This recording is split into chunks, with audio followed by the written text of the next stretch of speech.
मध्ये सिलेबस काय म्हणतो लक्षात आपलं, त्याच्यामध्ये आपलं काय काय आपण कंप्लीट केलं. मेंडल्स लॉ ऑफ इनहेरिटन्स संपलेलं आपलं तिथं.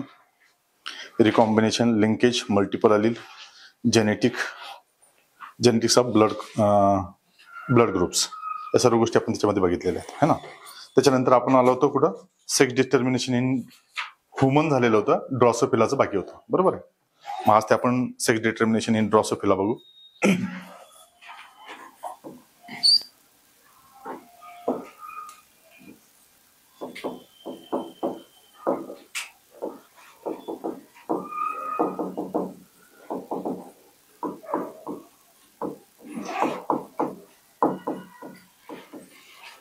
Drosophila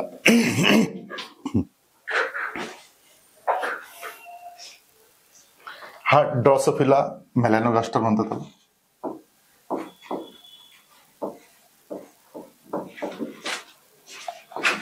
Drosophila melanogaster.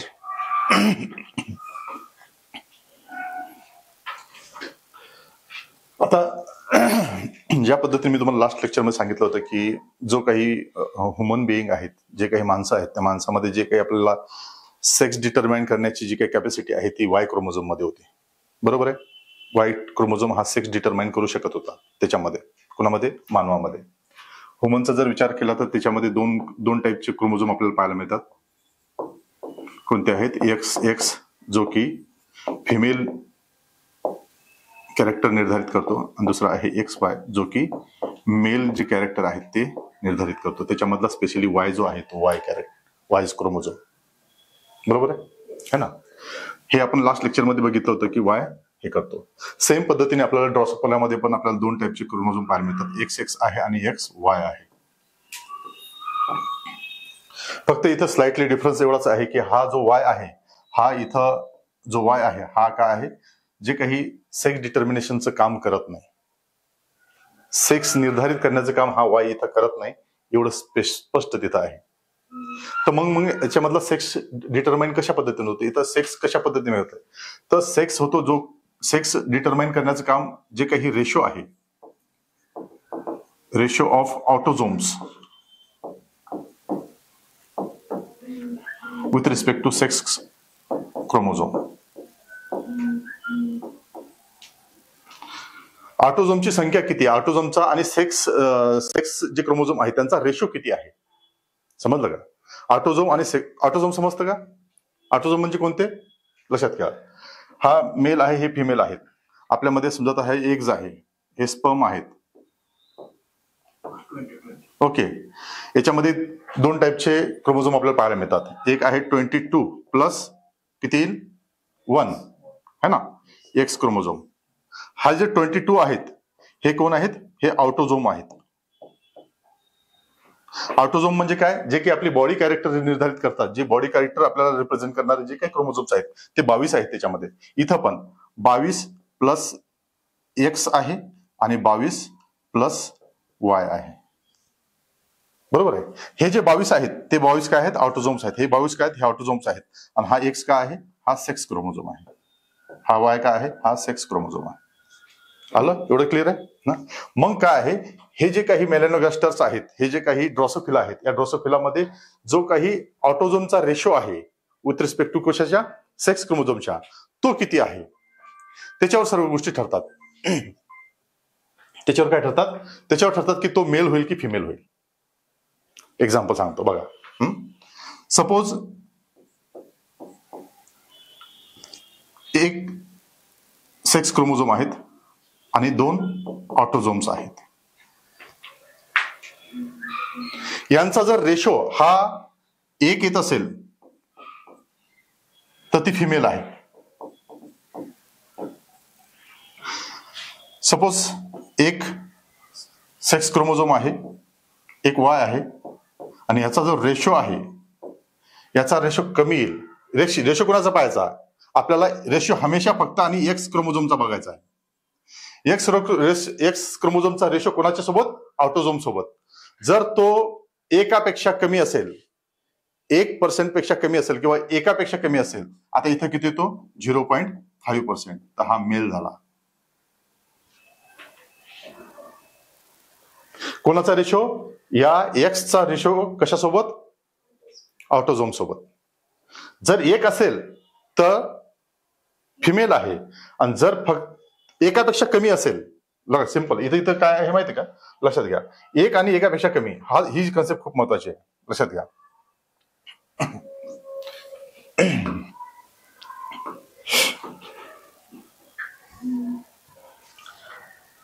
जर रेशो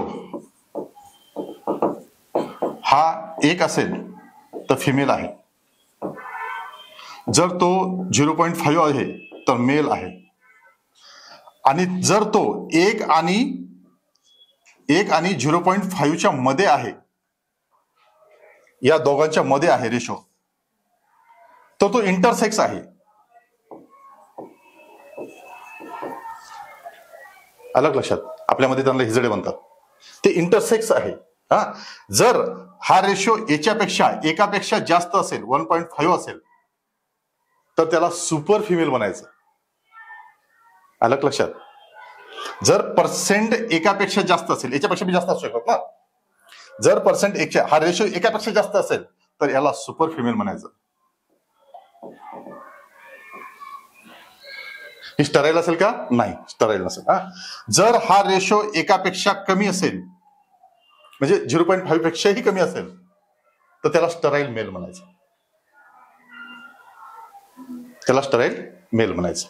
आता तुम्हाला रेशोचा पर्सेंट म्हणजे प्रमाण समजलं का? की जर मी काय म्हणतो, आपण ड्रॉसोफिलाचं बघतोय, आपण ड्रॉसोफिलाचा जो वाय आहे, मग हा वाय काय काम करतो सर? आपण एक प्रश्न आहे, बरोबर आहे की नाही? वाय काम करतो, वाय फक्त वायचं काम काय आहे? फर्टिलिटी कमी जास्त करण्याचं काम करतो तो. कशामध्ये? मेलमध्ये. तर वायचं काम फक्त एकच आहे की फर्टिलिटी कमी जास्त फर्टाईल आहे, एवढंच तो निर्धारित करतो, पण सेक्स डिटर्मिनेशन साठी त्याचा रोल नाहीये. आलं लक्षात? सेक्स डिटर्मिनेशन मध्ये त्याचा बिलकुल रोल नाही, फक्त फर्टिलिटी कमी जास्त आहे याचा एवढाच त्याचा रोल असेल. ठीक आहे, मग काय आहे? मग सेक्स डिटरमाइन करण्याचं काम कोणाचं आहे? मग सांगा, कोणाचं आहे? त्यांच्या रेशोचं आहे. समजलं नाही? पुन्हा सांगतो, लक्षात घ्या. काय म्हणतो की ड्रॉसोफिलामध्ये ज्या पद्धतीने माणसामध्ये वाय क्रोमोझोम हा सेक्स निर्धारित करतो, मेल होईल की फिमेल होईल, कोण करतो? वाय. हा, त्याच पद्धतीने याच्यामध्ये वाय हा क्रोमोझोम सेक्स निर्धारित करत नाही. तिथं काय आहे? एक्स जो क्रोमोझोम आहे, जो एक्स क्रोमोझोम आहे, त्याचं पर्सेंटेज किती आहे ऑटोझोमच्या कंपॅरिझन मध्ये, ते ठरवते की तो मेल होईल किंवा तो फिमेल होईल. बसलं डोक्यात का नाही? बस संपला. एक्स रेशो ठरवतो. मी काय आणखी तुम्हाला एक एक्झाम्पल सांगतो. समजा हा एक्स क्रोमोझोम आहे, हा एक्स क्रोमोझोम जो आहे हाच निर्धारित करतो की तो मेल होईल की फिमेल होईल, है ना? मग आता ह्याचा रेशो कोणासोबत काढायचा आपल्याला? ते जे ऑटोझोम्स आहेत, हे जे दोन ऑटोझोम्स आहेत, ह्या ऑटोझोम त्याचा पर्सेंटेज काढायचा आहे. जर याचा पर्सेंटेज सेम असेल, इक्वल असेल तर किती आहे? 1 येत आहे ना, पर्सेंटेज किती? 1 येईल, मग ही फिमेल झाली. जर याचं पर्सेंटेज सपोज आता हा एक्स आहे, इथं X0 घेऊ, हा, आणि 2 ऑटोझोम आहेत. आता काय होईल? कोण होईल? मेल नाही. मेल कसं होईल? 0 आहे, वाय नाही आहे, है ना? इंटरमेल होईल तो, स्टराईल मेल होईल तो. कारण पर्सेंटेज किती आहे? 1:2 आहे. मेलच आहे, पण कसं आहे? स्टराईल आहे. वाय पाहिजे ना, वाय असता तर मग फर्टाईल मेल. हा जर वाय इथं असता तर तो फर्टाईल मेल होता. जर वाय नसेल, वाय 0 आहे, तिथं काहीच नाही आहे, मग काय आहे? तो स्टराईल मेल आहे. बरोबर आहे? जर मी म्हणतो आता इथं असं करतो, आता पर्सेंटेज काय येतं? आता पर्सेंटेज किती येईल? 3:2.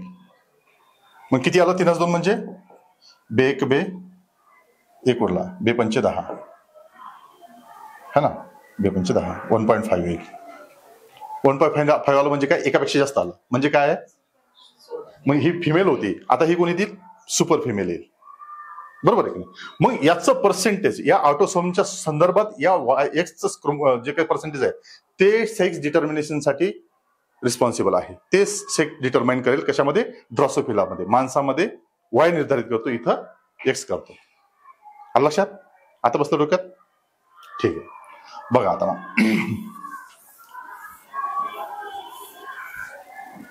आता त्याचा आपल्याला चार्ट काढायचा आहे. पहिली लक्षात ठेवा, हे जे काही मी तुम्हाला मागच्या याच्यामध्ये म्हटलं की काय आहे, कोण निर्धारित करतो, हा रेशो ऑटोझोमचा सेक्स क्रोमोझोम सोबतचा जो रेशो आहे तोच डिसाईड करतो. मग रेशो कशाचा आहे, एक्स एक्सचा आहे ना. मग काय आहे, जे काही जेनेटिक मटेरियल आहे, हे काय आहे, एक्स एक्स जेनेटिक मटेरियल आहे, वाय वाय ए काय आहे, जेनेटिक मटेरियल आहे. मग याला काय म्हटलं जातं माहिती का, जेनिक बॅलन्स थिअरी पण म्हटलं जातं. काय म्हटलं जातं, जेनिक बॅलन्स थिअरी.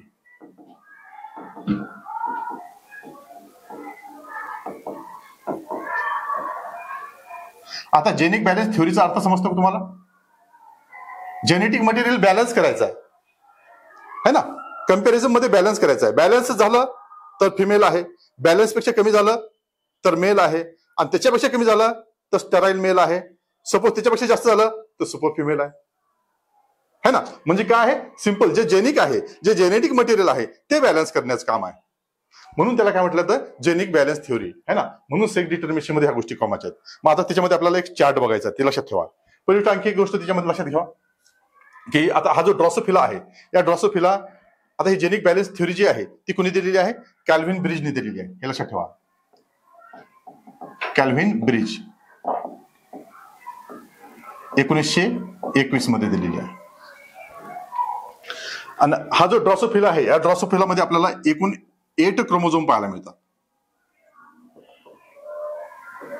किती आहे, 1 क्रोमोझोम म्हणजे 4 पेअर. म्हणून असं म्हटलं जातं की ह्याला एक मॉडेल म्हणतो ना, मॉडेल ऑर्गॅनिझम म्हणून युज केलं जातं. कारण 8च क्रोमोझोम आहेत है ना, 4 पेअर आहेत. इझिली आपण काय करू शकतो, त्याला डिकोड करू शकतो. त्याच्यामुळे काय आहे, मॉडेल ऑर्गॅनिझम म्हणून त्याला युज केलं जातं. मोस्ट ऑफ द जे काही रिसर्च आहे त्या रिसर्च मध्ये याचाच युज केला जातो. कुणाचा, या ड्रॉसोफिलाचा. ठीक आहे. मग याच्यामध्ये सिंपल आहे की वाय जो क्रोमोझोम आहे तो वाय क्रोमोझोम काय आहे, सेक्स निर्धारित करण्याचं काम सेक्स डिटर्मिनेशन मध्ये रोल प्ले करत नाही. Is not any role in sex determination. Sex determination मध्ये त्याचा काहीच आपल्याला रोल पाहायला मिळत नाही. ठीक आहे. मग आता मी तुम्हाला एक त्याच्यामध्ये एक चार्ट आहे, तो चार्ट व्यवस्थित पद्धतीने मला त्याची उत्तरं द्या तुम्ही. इथे क्रोमोझोम संख्या आहे,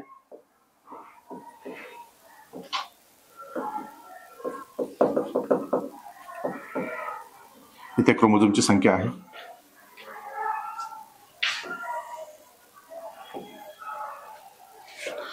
त्याच्यानंतर एक्सचा ए सोबतचा जो रेशो आहे तो रेशो किती आहे. ठीक आहे. इथं कॉन्स्टिट्यूशन आहे, क्रोमोझोम कॉन्स्टिट्यूशन एक्सचा रेशो आहे, आणि फिनोटाईप काय पाहायला मिळेल आपल्याला.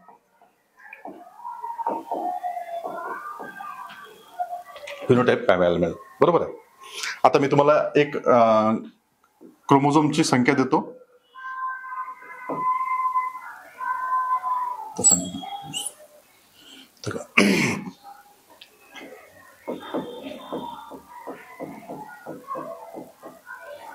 एक, दुसरा आहे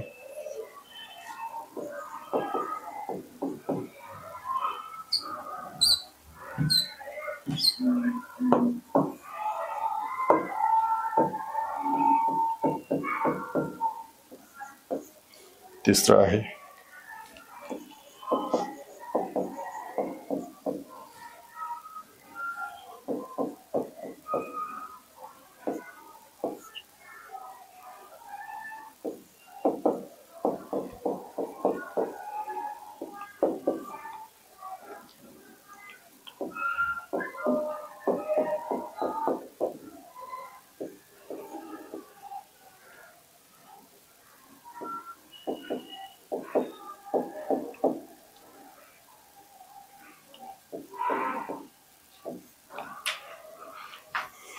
ओके, बघा आता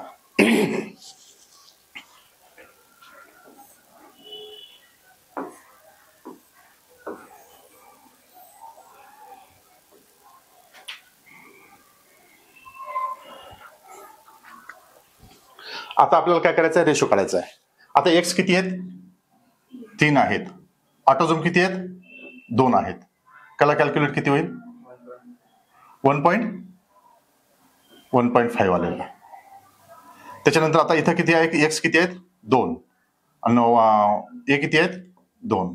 किती आला, 1. इथं एक्स किती आहेत, 2 आणि ए किती आहेत, 3. रेशो किती आला, 0.6 है ना, 0.6. त्याच्यानंतर इथं आहे एक्स किती आहे, 1. ऑटोझोम किती आहेत, 2. रेशो किती आला, 0.5. ठीक आहे. त्याच्यानंतर इथं जे आहे एक्स 1 आहे आणि 2 आहेत. इथं किती आहे मग, 0.5 येईल. इथं किती आहेत, 1 आहे आणि 3 आहे. इथं किती येईल मग, 0.33. बरोबर ना, असं येईल ना.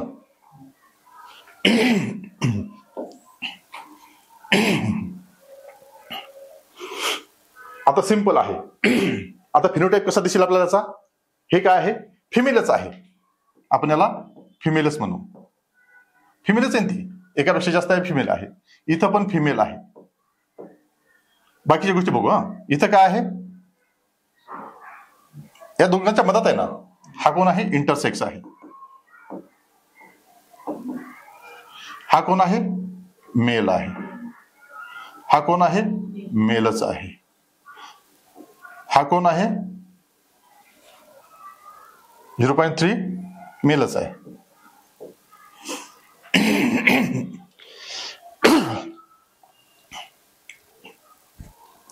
आता फिनोटाईप कशा पद्धतीचा आहे. आता इथं काय म्हणतो मी, की एक एक्स्ट्रा आहे. एक एक्स्ट्रा आहे म्हणजे काय आहे, एक एक्स्ट्रा आहे म्हणजे काय, त्याच्यामध्ये जे काही फिमेलचे कॅरेक्टर आहेत ते एक्स्ट्रा आहेत. म्हणजे कशी असेल ती, सुपर फिमेल.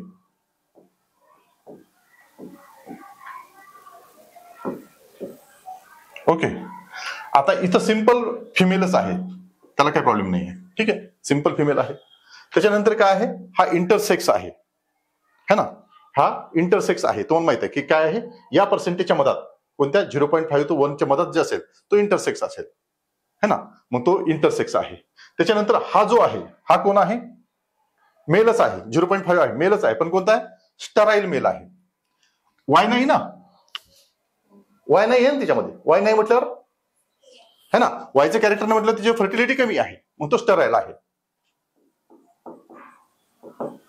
स्टराईल मेल आहे. आणि हा प्रॉपर मेल आहे. बरोबर आहे, हा जो आहे हा प्रॉपर मेल आहे. आणि त्याच्यानंतर आता बघा, याच्यामध्ये एक्स वाय मेल तर आहे, पण जे ऑटोझोमचे कॅरेक्टर्स आहेत ते जास्त आहेत. म्हणजे हा ऍबनॉर्मल आहे. मेल आहे पण कसा आहे, ऍबनॉर्मल मेल आहे. कसं काय, एच ऑटोझोमची संख्या जास्त आहे त्याच्यामुळे तो ऍबनॉर्मल आहे. मेटामेल पण म्हणतात त्याला, याला याला याला काय म्हणतात, मेटामेल पण म्हणतात. मेटामेल.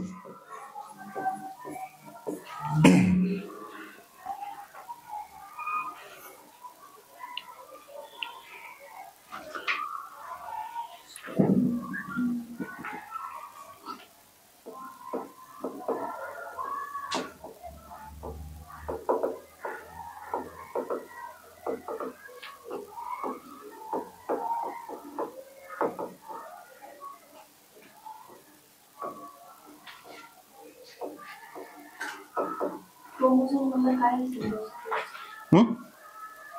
क्रोमोझोम नंबर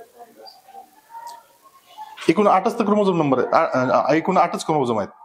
8च आहेत ना त्याच्यामध्ये. नाही नाही, क्रोमोझोमचा जो आता त्याच्यामधला क्रोमोझोमचा म्हणजे तो जो नंबर आहे एक्स आणि वाय वाला ना, तर तो तो तो तो पाहावा लागेल आपल्याला.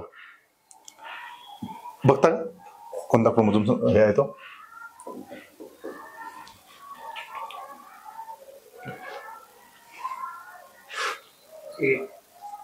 8च आहे का? नाही, एकूण संख्या 8 आहे रे. 4 पेअर हा 4 पेअर आहे, त्याच्यामधली एक्स आणि Y. Diploid set which form 4 pair of chromosomes. नाही, तो जो एक्स आणि वाय जो क्रोमोझोम आहे तो कोणत्या ह्याच्यावर आहे, कोणत्या क्रोमोझोमवर आहे? 1 आहे, 2 आहे, 3 आहे, 4 आहे, 5, 6 आहे, 7 आहे, 8 आहे, तो बघायचा आपल्याला.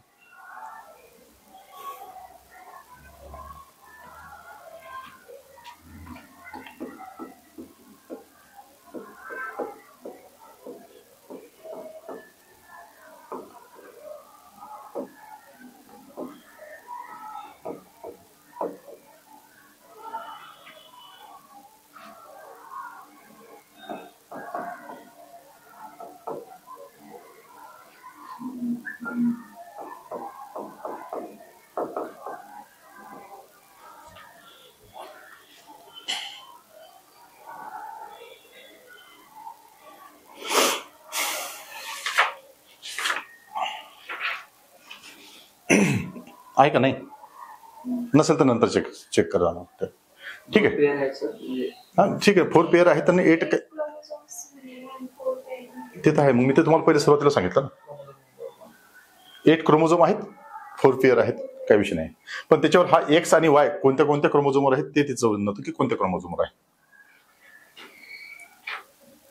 बरं ठीक आहे का? हे समजलं आता कशा पद्धतीने सेक्स डिटरमाइन होते. त्याच्यामध्ये सिंपल आहे, ते त्याचा रेशो जो आहे त्या रेशोवर, रेशो कसा आहे, इक्वल असेल तर फिमेल आहे, कमी असेल 1.5 जर असेल तर मेल आहे, आणि त्याच्यापेक्षा जास्त असेल तर सुपर फिमेल आहे. आणि जर त्याच्यामध्ये एक वाय नसेल तर तो आहे स्टेराईल मेल आहे, है ना. वाय नसेल तर स्टेराईल मेल आहे, कमी असेल आणि वाय नसेल तर स्टेराईल मेल आहे. आणि जर त्याच्यामध्ये एक्सच नाही आहे तर तो स्टेराईल फिमेल पण होऊन जाते, सुपर फिमेल, स्टेराईल फिमेल त्याच्यामध्ये. अशा पद्धतीने मग काय आहे, अशा पद्धतीने याचा रेशो आहे. त्याच्यामध्ये एक्स जे कॅरेक्टर आहे ते खूप जास्त आहे. एक्स क्रोमोझोमची संख्या 3 आहे ना. नॉर्मल फिमेलसाठी काय आहे, एक्स 1 ए 1 पाहिजे, बरोबर, ते झाले नॉर्मल. पण जर 3 आले तर एक्स्ट्रा एक्स आला, म्हणजे एक्सचं जे काही रिप्रेझेंटेशन आहे ते जास्त झालं, म्हणजे फिमेलने जास्त आलं. मग ती मस्क्युलर असेल, ती म्हणजे आपण त्याच्यामध्ये जे काही फिमेलचे कॅरेक्टर आहेत म्हणजे ते एकदम अशी वेगळ्या पद्धतीची असेल, डॉमिनेट करणारी असेल बाकीच्या फिमेल्सवर, अशा पद्धतीचे ते कॅरेक्टर असेल, म्हणून त्याला सुपर फिमेल म्हटलेलं आहे. म्हणून त्याला, आणि विशेष म्हणजे माहिती का, ते हे जे सेक्स डिटर्मिनेशन आहे त्याला जेनेटिक बॅलन्स थ्योरी पण म्हटलेलं आहे त्यांनी, है ना. जेनेटिक बॅलन्स म्हणजे काय, जेनेटिक बॅलन्स जर झालं तर तुमचा तो मेल होईल का फिमेल होईल हे निर्धारित करण्याचं काम त्या जेनेटिक्सवर डिपेंड आहे. ठीक आहे. त्याच्यानंतर या पद्धतीने आपण ते काढून बघितले. त्याचा रेशो जर व्यवस्थित पद्धतीने निघाला तर तुम्हाला समजतं की कोणत्या पद्धतीने आहे, मेल आहे का फिमेल आहे, तुम्ही सहज इझी काढू शकता. जर तुम्हाला काय माहित पाहिजे, तुम्हाला जिनोटिपिक जो रेशो आहे तो माहित पाहिजे, जिनोटाइप्स काय आहे तो माहित पाहिजे, त्याच्यावर तुम्ही त्याचा फिनोटिपिक रेशो काढू शकता. लक्षात आलं हे? ठीक आहे. त्याच्यानंतर आपल्याला नेक्स्ट टॉपिक आहे तो म्हणजे जेनेटिक कोड.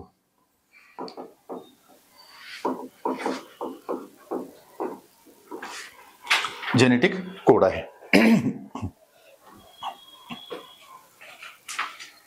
ओके. आता जेनेटिक कोड म्हणजे काय असतील, जेनेटिक कोड समजून घ्यायच्या पहिली गोष्ट माझं की तुम्हाला काही सर्टन गोष्टी आहेत त्या समजून घेतल्या पाहिजे, है ना. जेनेटिक कोड समजायच्या पहिले तुम्हाला mRNA नावाची जी कन्सेप्ट आहे ती समजली पाहिजे, तरच तुम्हाला या सर्व गोष्टी समजतील. कोण समजलं पाहिजे? जेनेटिक कोड आपल्याला कशाच्या माध्यमातून समजेल, त्या जेन्स मधला जो कोड आहे तो कोड बाहेर आणण्याचं काम कोण करतो, आपला mRNA करतो. मग त्याच्यामुळे पहिले ते mRNA नावाची जी कन्सेप्ट आहे ती समजली पाहिजे. पण ठीक आहे, आता समजा जो एक सेल आहे, सेलमध्ये हा न्यूक्लियस आहे, या न्यूक्लियसमध्ये तुम्हाला एक डीएनए आहे, बरोबर, हा डीएनए आहे.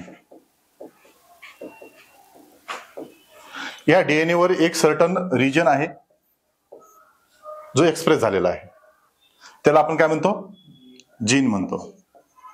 हा जीन एक्सप्रेस झालेला एवढासा तुकडा आहे, है ना. मग या जीनचा जो एक्सप्रेस झालेला आहे तो एक्सप्रेस कशासाठी झालेला आहे, प्रोटीन सिंथेसिस साठी झालेला आहे. सिंपल आहे, कोणताही जीन एक्सप्रेस होईल तो कशासाठी होईल, तो प्रोटीन सिंथेसिस, बाकी दुसरं काहीच काम नाही त्याच्यामध्ये. मग प्रोटीन सिंथेसिस साठी तो एक्सप्रेस झालेला आहे. मग आता जो प्रोटीन सिंथेसिस झाला, एक्सप्रेस झालेला आहे, तो जो काही जीन आहे तो बाहेर काढावा लागेल, बाहेर निघेल ना, mRNA बनेल ना त्याचा. मग mRNA बनवायचं काम कोणाचं आहे, इथून हा जो कोड आहे तो कोड ट्रान्सक्रिप्ट करण्याचं काम कोणाचं आहे, RNA पॉलिमरेजचा आहे है ना, कोणाचा आहे? RNA पॉलिमरेज आहे. RNA पॉलिमरेज काय करेल? हा जो कोड आहे, हे जे काही सर्टन कोड आहे, तो काय करेल? ट्रान्सक्रिप्ट करून काय करेल? त्याला mRNA बनवेल. बनला mRNA? हा तुमचा mRNA आहे. आणि या mRNAचं काम काय आहे? प्रोटीन सिंथेसिस करणं. बरोबर आहे? प्रोटीनचं सिंथेसिस या mRNAचं काम आहे. आता हा जो mRNA आहे, हा कशाने बनलेला आहे, काय आहे, नेमकं कशा पद्धतीने आहे, कशा पद्धतीने तो प्रोटीन सिंथेसिस करतो, सगळं सर्व याच्यामध्ये कोणते कोड्स आहेत जे प्रोटीन कशा पद्धतीचं तयार करतात, या सर्व गोष्टी तुम्हाला या mRNA बद्दल माहिती पाहिजे. मग त्याच्यामुळे तुम्हाला तो mRNA खूप महत्वाचा आहे. हा mRNA समजला की माझं म्हणणं की जेनेटिक कोड सर्व समजलं. त्यासाठी हा जो mRNA तो महत्वाचा आहे. आता हा mRNA आपल्याला दिसण्यासाठी तसा दिसतो, पण याला जर व्यवस्थित पद्धतीने बघितलं तर त्याच्यावर खूप साऱ्या गोष्टी आहेत. HD सिक्वेन्स काय आहे, रायबोसोम बाइंडिंग साईट काय आहे, स्टार्ट कोडॉन कोणता आहे, स्टॉप कोडॉन कोण आहे, 3 प्राइम एंड काय आहे, UTR काय आहे, ह्या सर्व गोष्टी, ओपन रीडिंग फ्रेम काय आहे. मग ह्या सर्व गोष्टी तुम्हाला पाहायच्या आहेत. कशामध्ये? या mRNA मध्ये. मग mRNA मध्ये आपल्याला काय काय पाहायचं आहे? एक, त्याच्यामध्ये SD सिक्वेन्स काय आहे, त्याच्यामध्ये ओपन रीडिंग फ्रेम काय आहे, त्याच्यानंतर UTR काय आहे, त्याच्यानंतर RBS काय आहे है ना, तिथून येतं 3 प्राइम एंड